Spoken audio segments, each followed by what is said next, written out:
Because food is more than the nutrients that it contains. Food is part of who we are. Food is part of our culture, is part of our upbringing, is part of how we negotiate and interact with each other.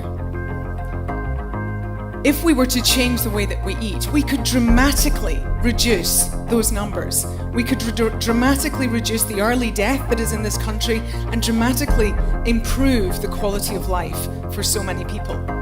So how you've been brought up to eat will always have a dramatic influence on the way that you're eating today and the way that you feed your children and the way the next generation comes through. And that is that there are some foundations that we can all employ. And the most important one of those is that it's about eating more plants. We absolutely must eat more plant food, that's the first thing. And we've got to go back to eating real food.